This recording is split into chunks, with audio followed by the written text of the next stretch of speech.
Bapak dosen matkul kita hari ini, yaitu Bapak Dr. Suasana Fatimul MA, dan teman-teman sekalian yang saya banggakan.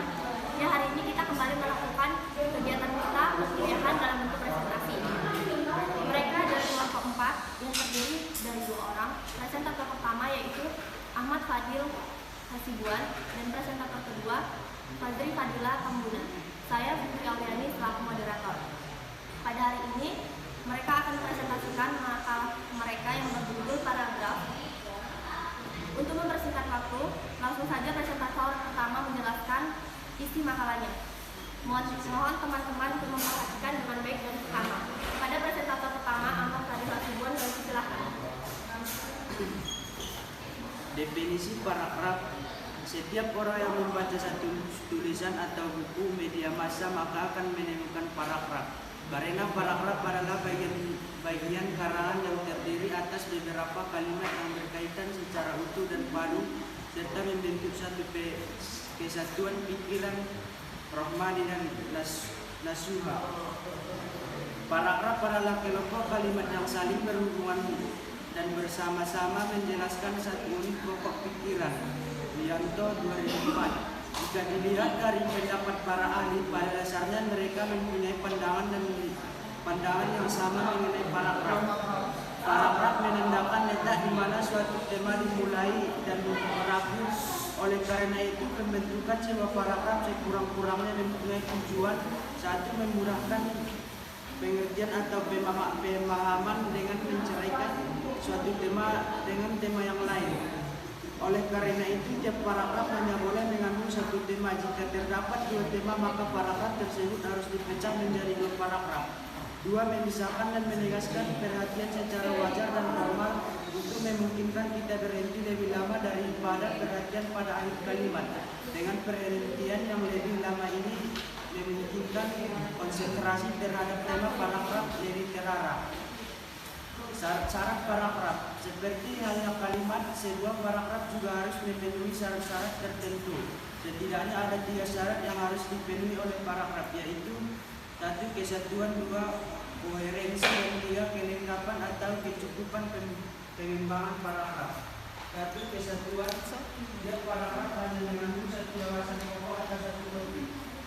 Fungsi paragraf ialah mengembangkan topik tersebut. Oleh sebab itu, dalam pengembangannya tidak boleh terdapat unsur-unsur yang sama sekali tidak berhubungan dengan topik atau wawasan pokok tersebut.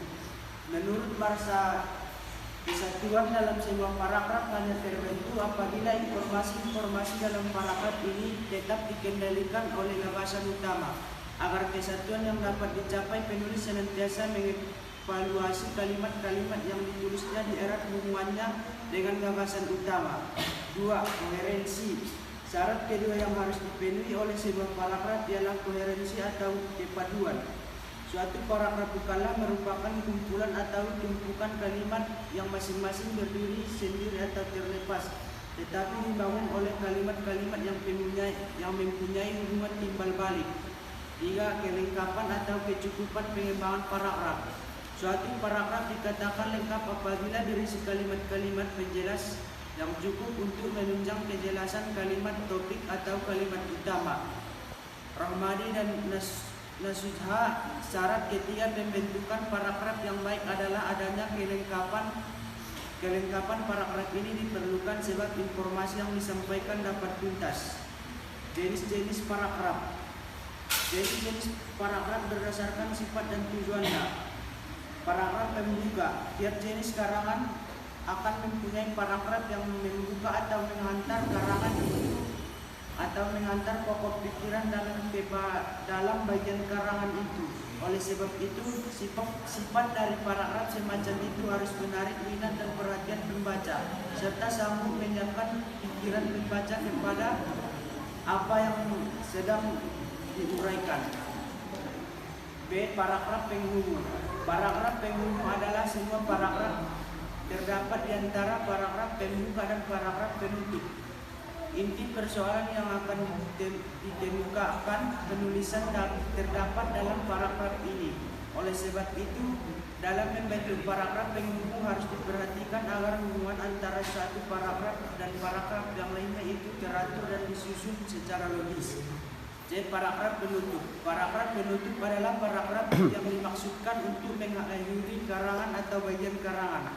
Dengan kata lain, paragraf ini mengandung kesimpulan pendapat dari apa yang telah diuraikan dalam paragraf-paragraf penghubung. Apapun yang menjadi topik atau tema dari sebuah karangan harusnya tetap diperhatikan agar paragraf penutup tidak terlalu panjang, tetapi juga tidak terlalu pendek. Wikipedia 2016.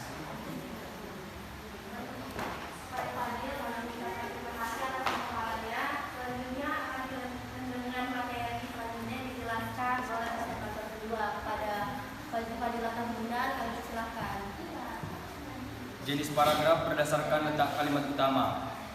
Paragraf deduktif. Paragraf deduktif adalah paragraf yang dimulai dengan kalimat utama disusul penjelasan atau uraian secara lebih rinci dengan mengikuti pola urutan pesan dari umum ke khusus. Fungsi paragraf deduktif terutama menegaskan suatu pikiran pokok, pikiran, pernyataan, atau kesimpulan untuk segera diketahui dan dicatat oleh pembaca.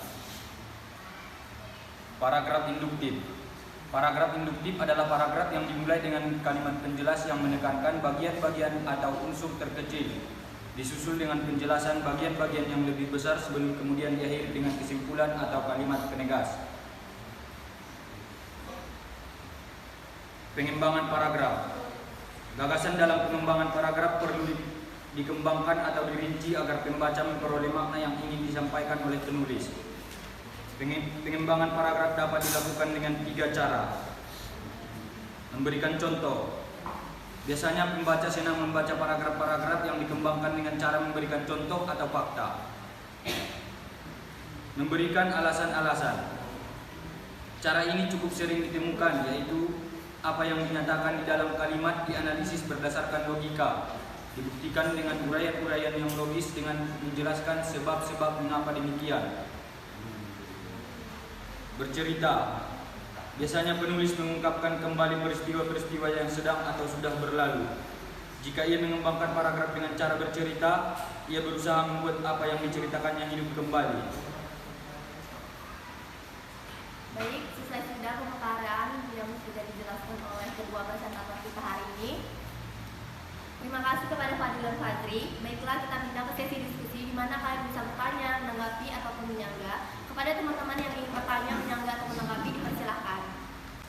Ya, kepada rekan saya, Suci Juriati, dipersilakan memaparkan pertanyaannya. Oke, baik. Perkenalkan, nama saya Suci Zuriati dari kelompok 3. Di sini saya ingin bertanya. Pertanyaannya, apa fungsi penting sebuah paragraf dalam tulisan ataupun karangan? Sekian, terima kasih. Oke, yang kedua, rekan saya, Nursia, persilakan.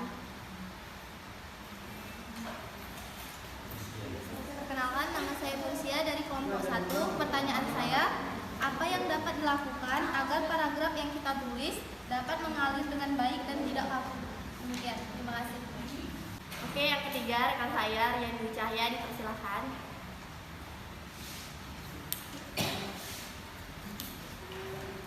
Saya Rian Dwi Cahya dari kelompok 7.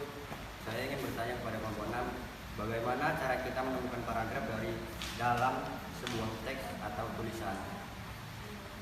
Baiklah, kepada pemakalang, dipersilakan untuk menjawab 3 pertanyaan dari teman-teman.